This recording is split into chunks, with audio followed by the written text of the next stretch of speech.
The non-violence organization Free Muslim released a statement in which it demanded the United Nations to take appropriate measures in order to end the severe conditions of the war refugees. In its statement, Free Muslim pointed to the increase of terrorist activities and called the upcoming Geneva Human Rights Summit as a good opportunity to organize against global terrorism and recover the stolen rights of people living in the Middle East. In addition, Free Muslim expressed its concerns over the severe conditions of the war refugees, which are the outcome of weak government incapable of solving their economic and social situations. Now, I invite you to watch this report.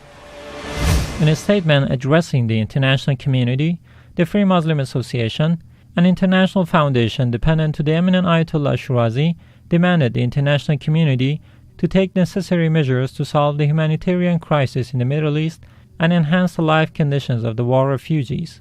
In its statement, this nonviolence organization points to the escalating act of terrorism in the region and the great responsibility of the United Nations and the international community to take the necessary anti-terrorism measures, and adds, the 32nd session of the UN Human Rights Council, which will be held in Geneva, will be a great opportunity to put an end to the violations of the human rights in the Middle East and implement new counter-terrorism strategies. The continuation of human rights violations in the Middle East by some regional governments has led to the escalation of terrorist movements.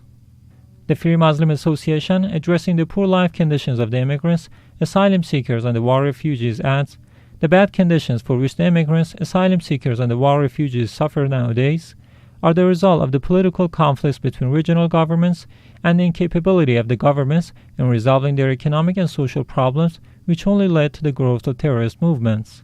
Therefore, this nonviolence organization urges the United Nations and the international community to take the necessary measures to resolve the humanitarian crisis in the Middle East and help restore this region and its people to a state of security.